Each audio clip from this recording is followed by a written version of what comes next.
There is only the sound of a recorder switching on. A small mechanical click in an otherwise silent room. A voice speaks. Calm. Measured. Almost gentle. This was never the first interview. A pause. And it will not be the last. That's where I left you. I've had time to think since then. More time than I wanted. After the first interview, I believed I had done something extraordinary. I believed I had sat across from the devil himself. I was wrong. I understand that now, and understanding it hasn't made me feel any safer. The man in the black suit was never the source of anything. He was a piece of something larger. An warden. Not a king. Something that governs one small room. In a house with far too many rooms. In a country with no name I've ever been able to find. Before I tell you what happened next, I need you to remember one line. The last thing that second note ever told me. You interviewed the wrong one. I'm not going to walk you back through everything from the beginning. You already know the building. You already know the man. You already know about my brother, or at least, you know what I let myself say about him the first time. There's more. There's always more with this. I've learned that the hard way, over and over, for 3 weeks now. So let's begin where I left off. With the key I still didn't understand. I told you about the key. Old. Iron. Cold in a way that had nothing to do with the room around it. I want to tell you honestly, for the first 2 days, I didn't do anything with it at all. I set it on my kitchen counter, exactly where it had appeared. And I simply looked at it. Sometimes for an hour at a time. I told myself I was being careful. The truth is I was afraid. Afraid of what it opened. Afraid of what it meant that something had placed it there without a single explanation. And simply trusted me to figure the rest out on my own. On the third day, I finally picked it up. It was heavier than it looked. Heavier than iron that size should have been. I am, by profession, a person who finds things other people can't find. I decided to use that. I brought it first to a locksmith on the east side of the city. An old man, 3rd generation, the kind who still keeps a leather ledger of every key he's ever cut by hand. Going back decades, he turned it over in his fingers for a long time. Longer than a simple key should have required. Then he set it down on the counter between us. Slowly. Carefully. Like it had grown heavier the longer he held it. The way I'd felt it grow heavier in my own coat pocket over the past 3 days. I don't cut keys like this, he said. Nobody does. Not anymore. Not in this century. I asked him what he meant. He wouldn't answer. He asked me to leave, quietly, without raising his voice. In the tone of a man who has learned exactly what kind of questions not to ask. I tried 2 more locksmiths after that. Both of them said something close to the same thing. Almost word for word. Though neither of them could have known what the other had said. The 4th one didn't say anything at all. He looked at the key.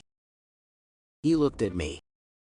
And he closed the shop door, quietly, gently, directly in my face. And turned the sign in the window from open to closed.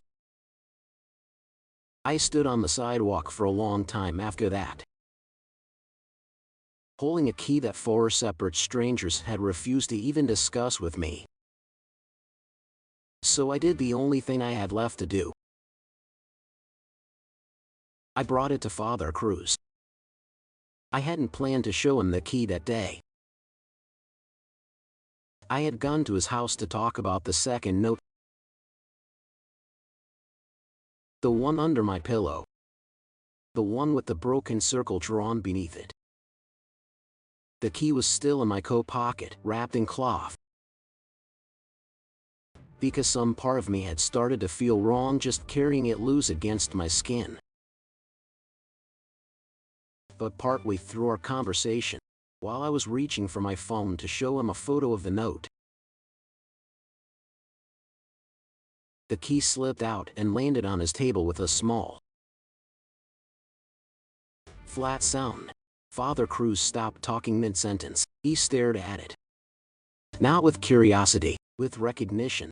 He reached toward it, then stopped himself, his hand hovering an inch above the metal, as though some instinct older than thought had told him not to touch it too quickly. "Where did you get this?" he asked. I told him it had simply appeared on my kitchen counter. No note, no sender, no explanation. He picked it up carefully by the very end of the shaft. The way you pick up something you weren't entirely certain was finished being dangerous. He turned it toward the window light. There, near the top of the key, worn almost smooth by what must have been centuries of handling, was a symbol. A circle, broken at one point along its edge. Exactly like the symbol beneath the second note, the one I'd described to him over the phone, but never actually shown him because I hadn't dared to photograph it. His face went pale in a way I had not seen in the 2 years I'd known him. "You said there was a symbol under the message," he said quietly. "A circle. Broken." "How?" He set the key down like it had burned his palm. "That's not a decoration," he said. "It never was. It's a warning. It means a boundary has already been cut open once before." I asked him what boundary he meant. He didn't answer right away. He got up, slowly, the way older men get up from chairs they've sat in too long, and walked to one of the bookshelves that line every wall of that small house. He pulled down something old, bound in cracked black leather, no title on the spine, and set it on the table between us with both hands. The way you'd set down something that might still be alive. "I think," he said, "it's time I told you what I actually believe is happening to you."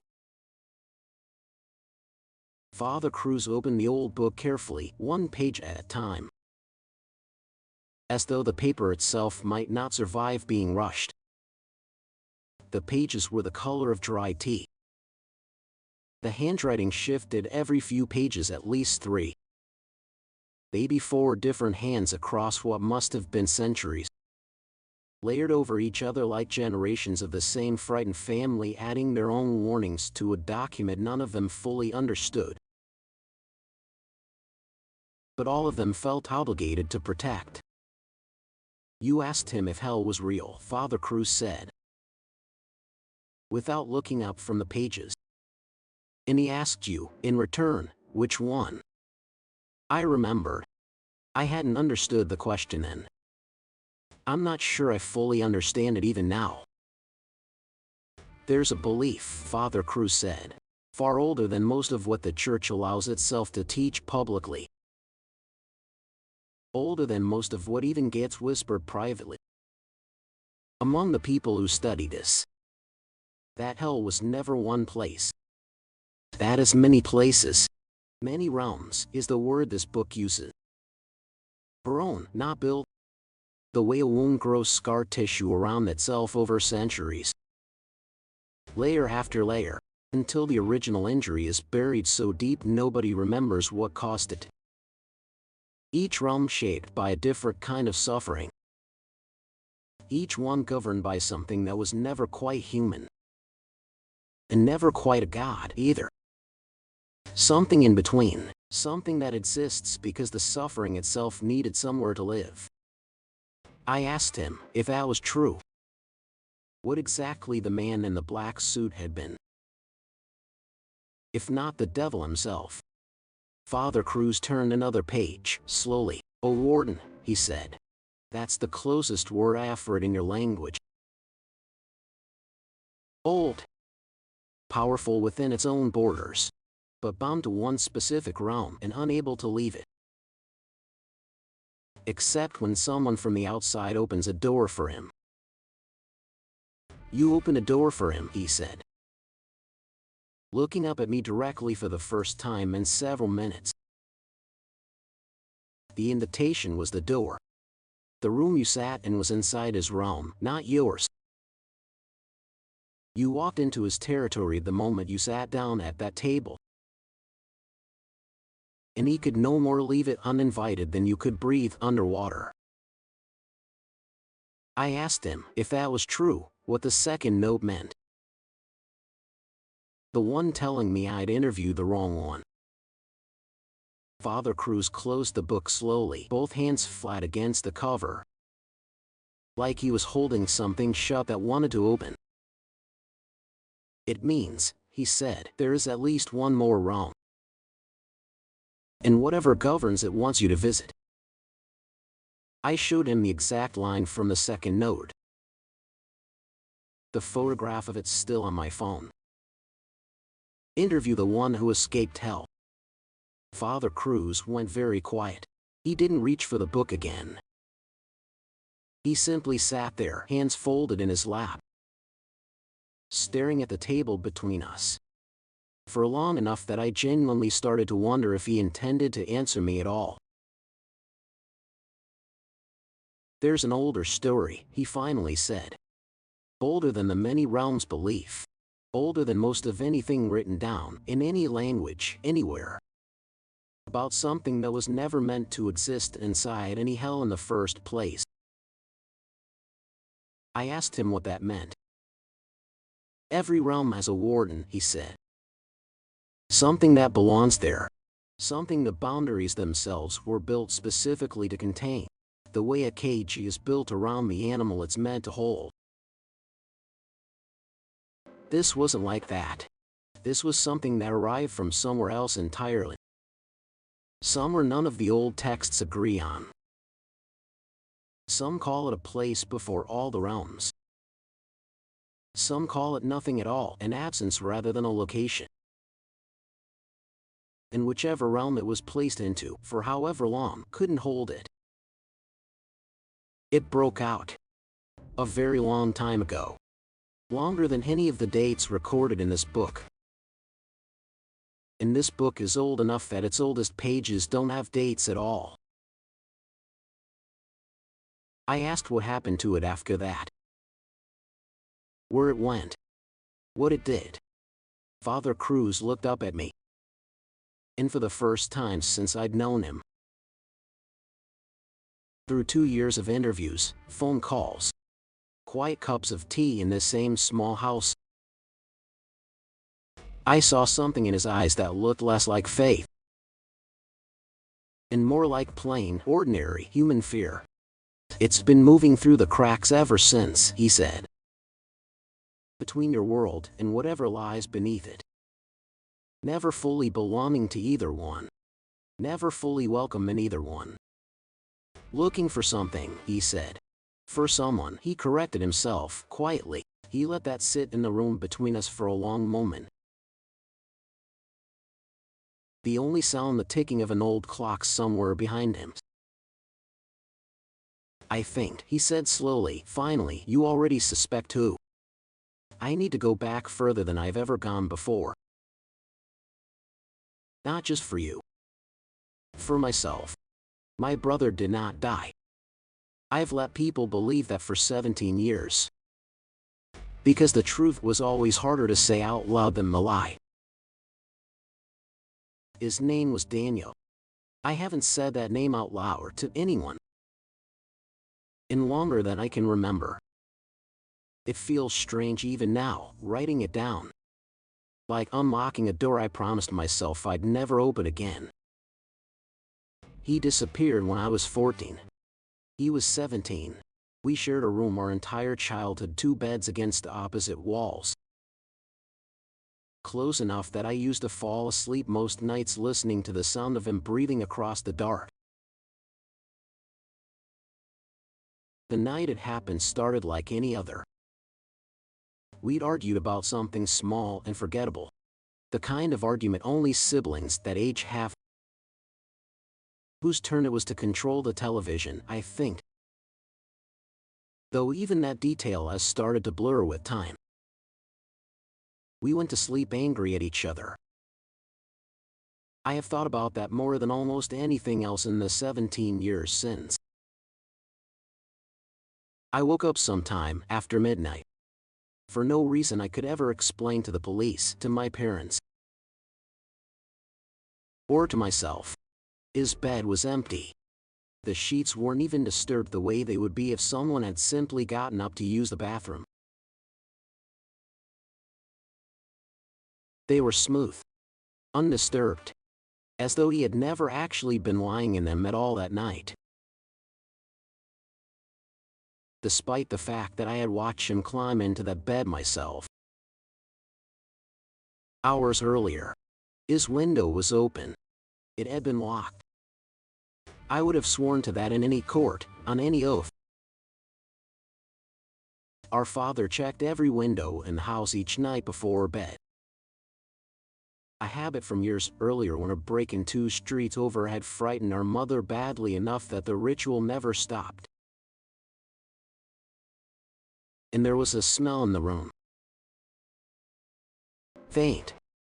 Unfamiliar to me then. As a frightened 14-year-old standing barefoot on a cold floor. Like something burning very far away. I didn't understand that smell for 17 years. I understood it instantly, viscerally, the moment I opened the first envelope that started all of this. And by then, it was already far too late to unknow it.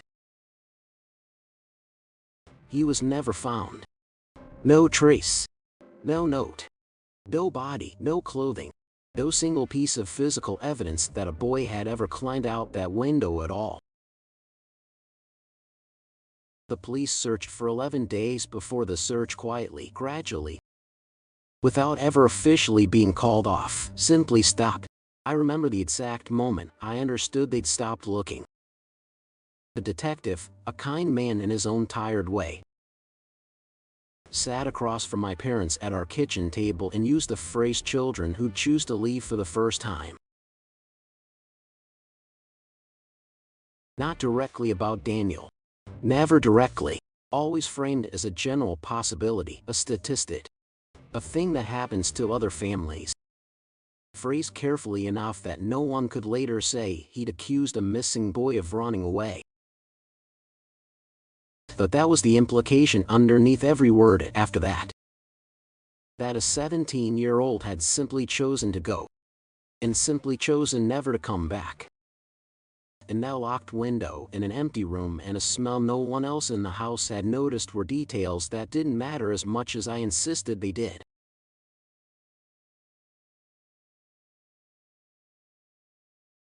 My mother believed it, eventually. I think she had to survive it. Grief needs somewhere to rest.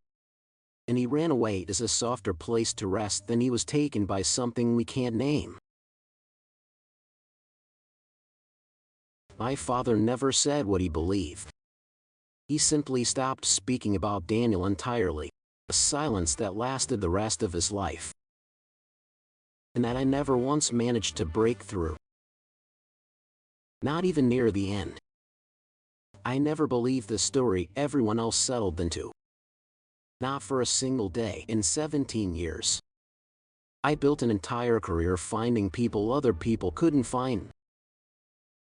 interviewing the kind of men and women who know things about disappearances that never make it into any official report.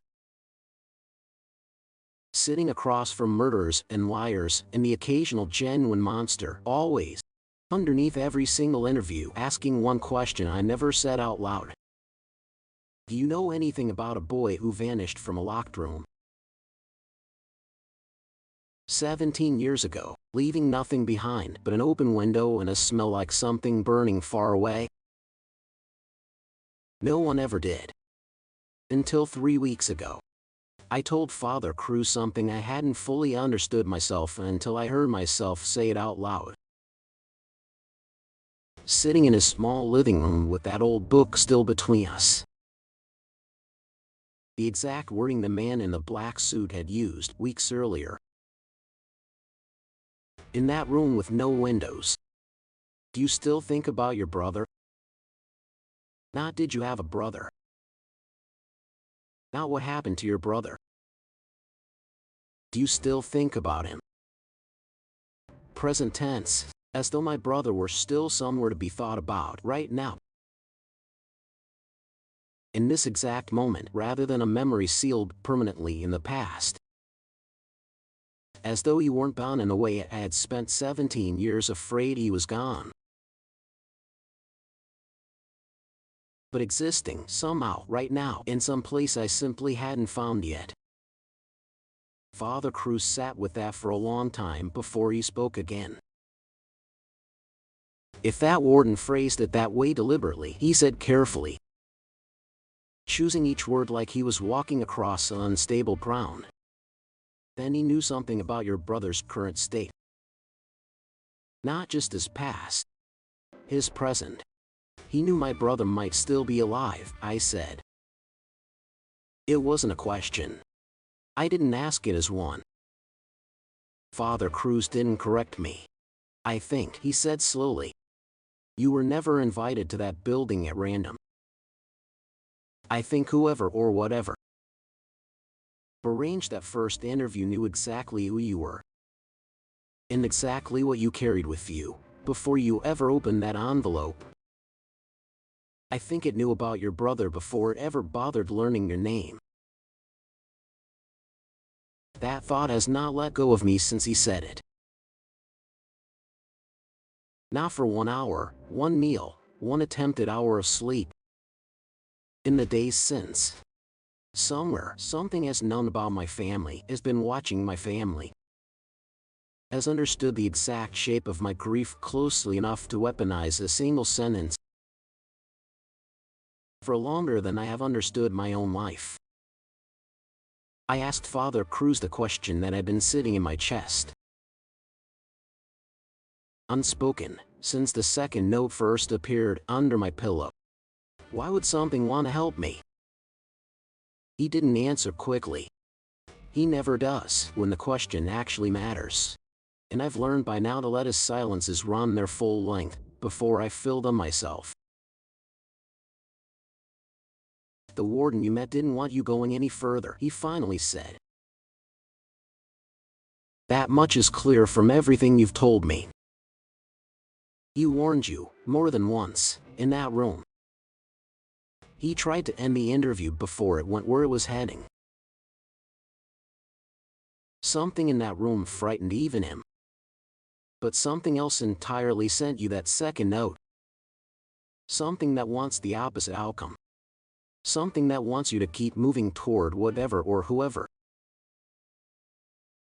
is waiting at the end of this. That should feel like good news, I said. Though even as I said it, I didn't fully believe it myself. Father Cruz shook his head slowly. It shouldn't, he said. Not yet. Maybe not ever. Not everything that offers you an open door does it for your sake. I asked him what he meant by that, exactly. He looked at the iron key, still resting on the table between us where he'd set it down, and didn't answer directly. Some things, he finally said, have been waiting a very long time for someone exactly like you to come looking. Someone with a reason strong enough, a grief deep enough, that they'll open any door put in front of them, no matter how clearly they're warned not to.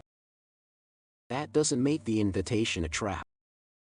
It also doesn't make it a rescue. You should be very careful, he said, meeting my eyes directly, about which one you're assuming this is. Because I don't think you'll get a chance to unassume it. Once you're standing on the other side of whatever door that key opens. I went home that night with more questions than I'd arrived with, which had become the pattern of nearly every conversation I'd had in 3 weeks. Around midnight, the same hour it always seems to happen. Always exactly midnight, never a minute earlier or later. My phone lit up on the nightstand. Unknown number. No caller ID. No name attached to it in any way I could trace. Though I tried extensively over the following days, calling in favors from people who specialize in exactly this kind of thing. A single message. Ask for him by name. I stared at it in the dark for a long time before a second message arrived. Exactly 60 seconds later, the way these messages always seemed to be timed with a precision that felt less like coincidence and more like ceremony. You will know why. No name given. Just those 2 lines. Sitting on my glowing screen in an otherwise dark room. And a certainty settling slowly into my chest that whoever, or whatever, was writing to me already knew the name I hadn't let myself think, let alone say out loud, in 17 years. I have a theory about that name. I've had since Father Cruz first described something that broke free of a realm never built to hold it. I've had it since I remember, fully and completely for the first time in years. The exact smell in my childhood bedroom the night everything changed. I am still not ready to say it here. Not because I don't believe it. Because saying it, I think, will make it real in a way I won't be able to take back. And some part of me, the part that has survived 17 years by not fully believing, isn't ready to lose that last small mercy yet. I spent the following days doing what I do best. Research. Old names, half remembered across different alphabets. Old symbols. The broken circle appearing again and again once I knew to look for it. Topped into the margins of manuscripts that had nothing else in common with each other. Fragments of stories that never quite agreed, scattered across religious texts, private journals, and the kind of forums that exist specifically for people who have seen something they can't explain and are desperate to find someone else who believes them. A pattern started to emerge, slowly, the way patterns always do when you're afraid of exactly where they're leading. The stories about something that escaped a realm never meant to hold it are old. Older than most organized religion as we understand it today. Older, in some of the versions I found, than written language itself. Passed down instead through oral tradition, through songs, through warnings mothers gave their children at bedtime that eventually lost their context but kept their shape. And in almost every version, cross cultures that never had contact with each other, one detail repeats. It doesn't take people at random. It waits. It watches families, sometimes for generations, before it finally reaches towards someone specific. It looks for a particular kind of grief. The kind that never fully resolves. The kind that stays open. Like a wound that refuses to close no matter how much time passes. Because the person carrying it refuses consciously or not to let go of the hope that whoever they lost might somehow still be found. I sat with that description for a long time, alone in my apartment. Every light on, the way I've slept every night since this started. Because that description doesn't just fit Daniel's disappearance, it fits me. It fits every single year I spent building a career out of searching for people who go missing. Every interview I ever conducted with one unspoken question underneath it. It fits every night for 17 years. That I've been unable to fully accept he's gone. I think now that none of this was ever a coincidence. I think I was shaped deliberately, patiently, over 17 years, into exactly the kind of person who would eventually open that first envelope without hesitating. I wasn't the first person this pattern had touched. Once I let myself accept that, the research changed direction entirely. I stopped looking for old texts and started looking for families. It took me 4 days to find the first one. A woman named Corinne Ashby, 71 years old, living in a house she had never sold, never changed.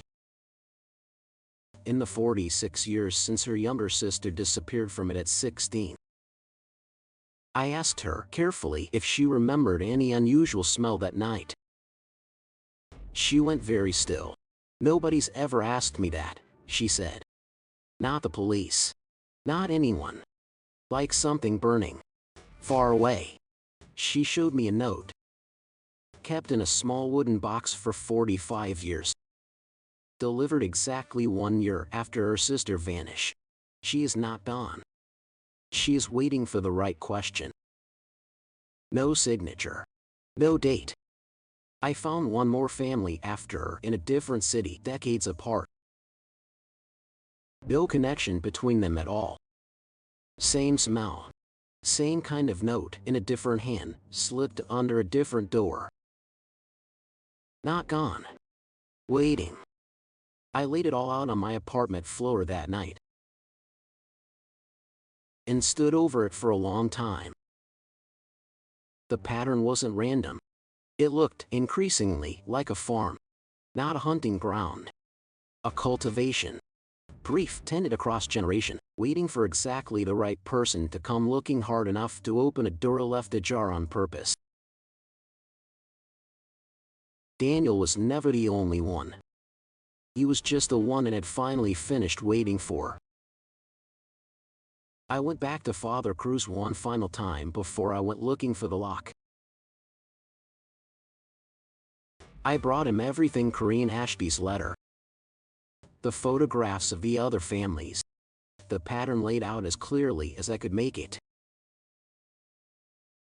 He listened without interrupting, the way he always did, and when I finished, he was quiet for longer than usual. "You think it's been doing this for a long time," he finally said. "I think it's been doing this for longer than we have records for," I told him.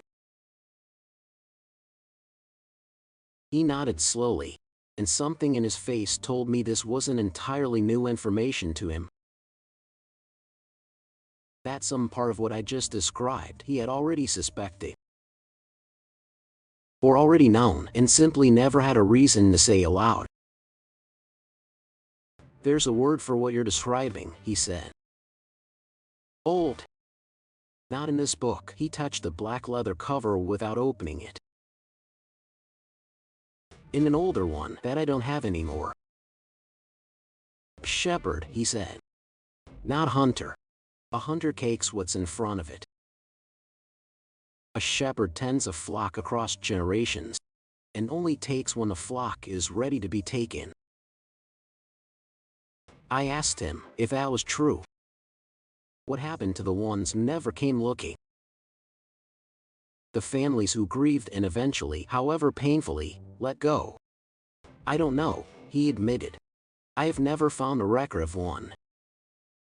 Every family I've ever heard of connected to this someone came looking. Eventually. A parent. A sibling. Someone who refused to stop. Maybe that's the point," he said quietly. "Maybe it doesn't take the ones who let go. Maybe it only ever wanted the ones who wouldn't. He looked at me directly then, in a way that felt less like a priest counseling someone, and more like an old friend trying, one last time, to talk me out of something he already knew he couldn't. "If you go looking for that lock," he said,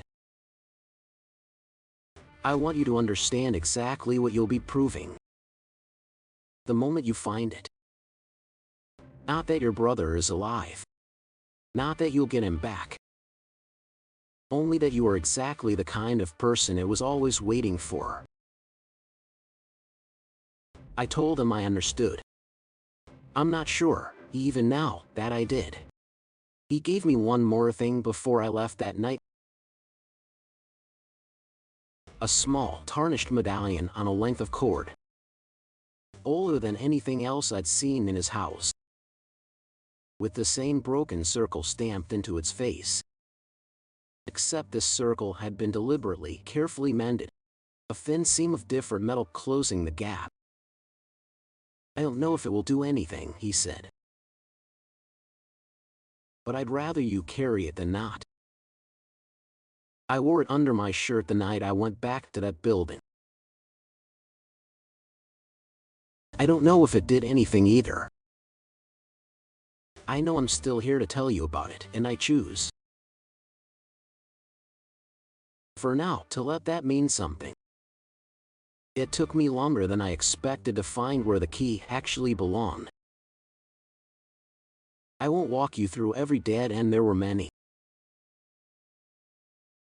An old storage facility on the north side of the city that turned out to be nothing but a storage facility. A forgotten wing of a church basement that Father Cruz warned me away from so firmly, so immediately, that I didn't ask a second time and never went near it.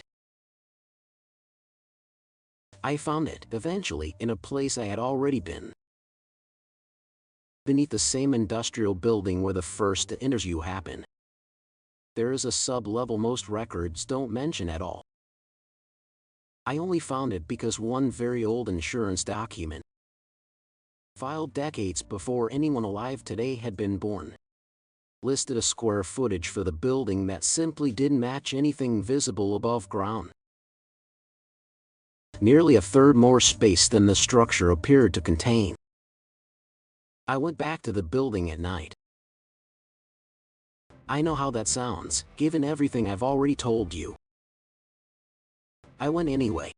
The stairwell down was concealed behind a collapsed section of wall that looked, until I got close enough to touch it, exactly like every other collapsed section of wall in that ruin. It wasn't collapsed at all. It was built to look that way. Behind it, one side cleared enough debris to squeeze through, was a door. Not steel, like the one upstairs. The one that no longer exists on any floor plan I've been able to find since.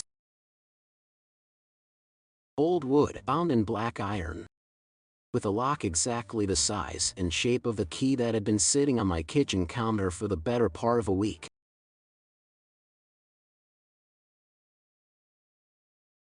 I stood in front of it for a long time before I used it. I want you to understand clearly that I already knew by that point that nothing good tends to happen once I open a door in that particular building.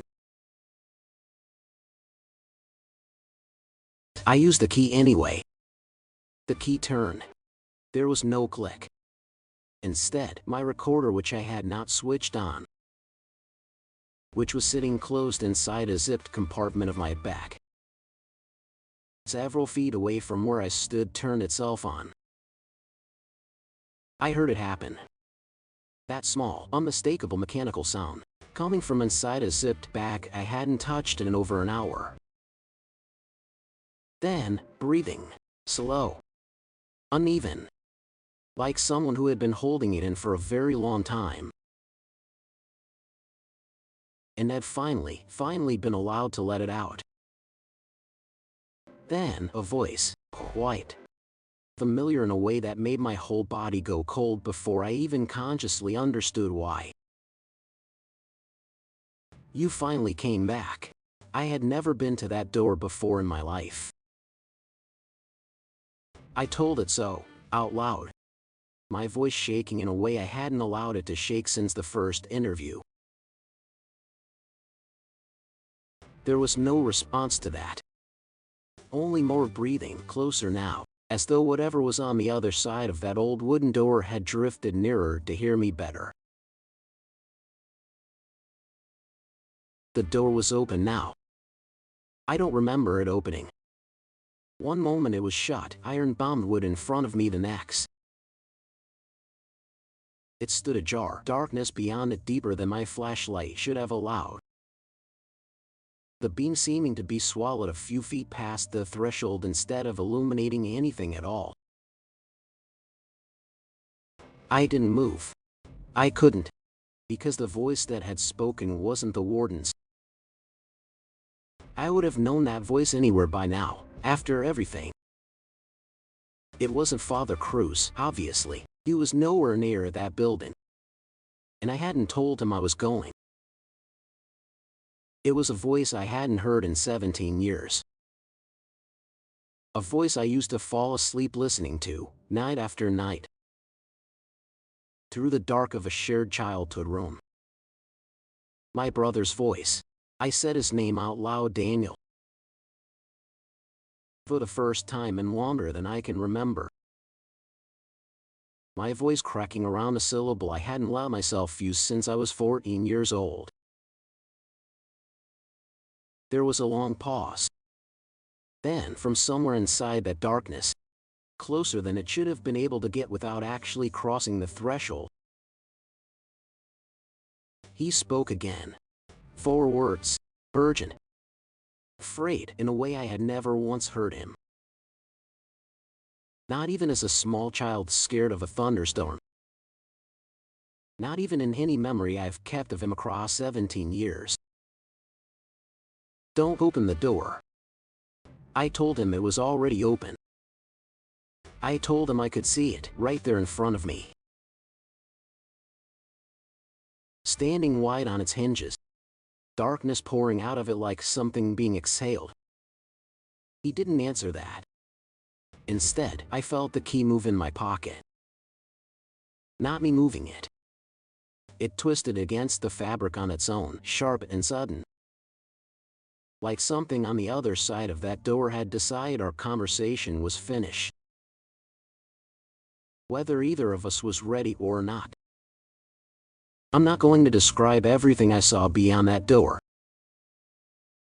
Some of it, I think, I'm still not ready to say out loud. Even now, even to you. Even after everything I've already told you that I once swore I'd never say to anyone. What I can tell you is this. The door swung the rest of the way open on its own. Slow. Deliberate. Like something on the other side wanted me to see exactly what it was showing me. At exactly the pace it had chosen, and no faster. Inside was a room. Small.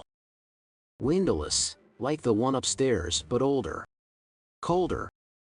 In a way that had nothing to do with temperature and everything to do with a feeling I still don't have a better word for.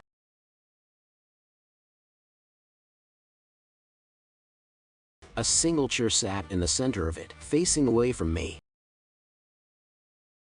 An old recorder sat on a small table beside the chair. Not mine, a different model entirely, one I didn't recognize. Coated in a fine layer of dust despite the fact that everything else in that room looked untouched. Unaged, as though time simply didn't move the same way down there. And on the table, beside the recorder, there was a photograph. I picked it up. My hands were shaking too badly to hold it steady at first. It was a photograph of Daniel. Not from the age he was when he disappeared. Older than that would have made any sense for. The photograph showed him at an age he should never have been able to reach. An age well past 17, an age that could only mean one thing. Time had continued for him, somewhere. Even while it had stopped completely for the rest of us. I turned it over. There was a date written on the back, in handwriting I didn't recognize. A date years after the night he vanished from our shared bedroom. I stood there for what felt like a very long time. Holding a photograph that shouldn't exist, in a room that shouldn't exist. Beneath a building that had already taken so much from me over the course of 3 weeks that I'd stopped keeping an honest count. Then, from somewhere in the darkness beyond the reach of my flashlight, a voice spoke. Not Daniel's. Not the warden's. Either. This was different. Older, somehow, in a way I felt more than heard. Like the voice was arriving from somewhere beneath language itself.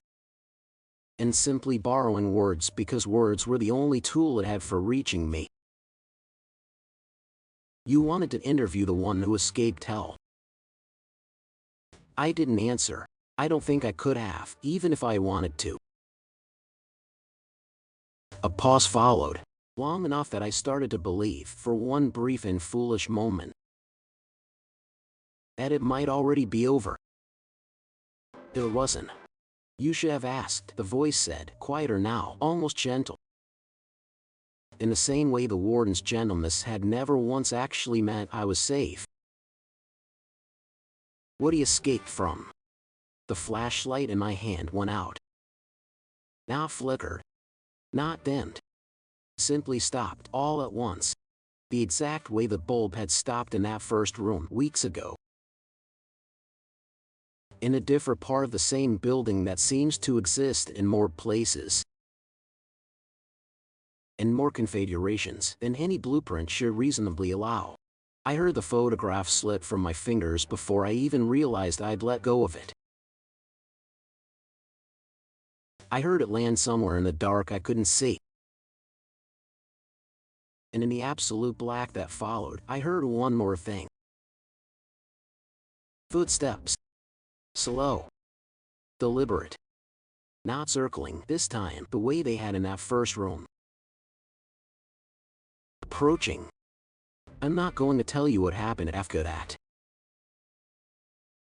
Not yet. Not because I want to leave you hanging on purpose. Though I understand completely if that's exactly how this feels. And I'm sorry for it. It's because I still don't fully know how to describe it myself. Even now, even having lived through it. I know I made it out of that building. I know I'm sitting here telling you this. At least, I can promise you is true. What I can tell you is that I no longer have the photograph. What I can tell you is that the iron key is gone. Not lost, gone. The specific way a key disappears when whatever it opened has decided it no longer needs to be opened again. And what I can tell you is that 3 nights ago, for the first time in 17 years, I dreamed about Daniel. In the dream, he was standing in a doorway. Not the one beneath the building. A different one somewhere I didn't recognize, somewhere that felt in the strange logic dreams have. Far older than anywhere I've ever actually stood. He looked exactly like the photograph. Older than 17, older than he should have been able to become. If the world worked the way I'd spent 17 years believing it worked. He didn't say anything at first. He just looked at me. The way you look at someone you've been waiting a very long time to see again. And weren't entirely sure you ever would. Then, finally, he spoke. Only one sentence. You asked the wrong one the right question. I woke up before he could say anything else. I haven't been able to fall back asleep since. I finally understood what he meant. I hadn't interviewed the wrong one. I had simply asked the right question to the wrong thing. Only the sound of a recorder switching on, somewhere in the dark. I'm ready to ask the right question. Pause. Then come find the door that's waiting for you. A longer pause. It's been open longer than you've been alive. To be continued. End of episode 2. This is a fictional horror story created for entertainment purposes. The events and characters in the story are not real. If you enjoy horror stories and dark mysteries, subscribe to the channel for more.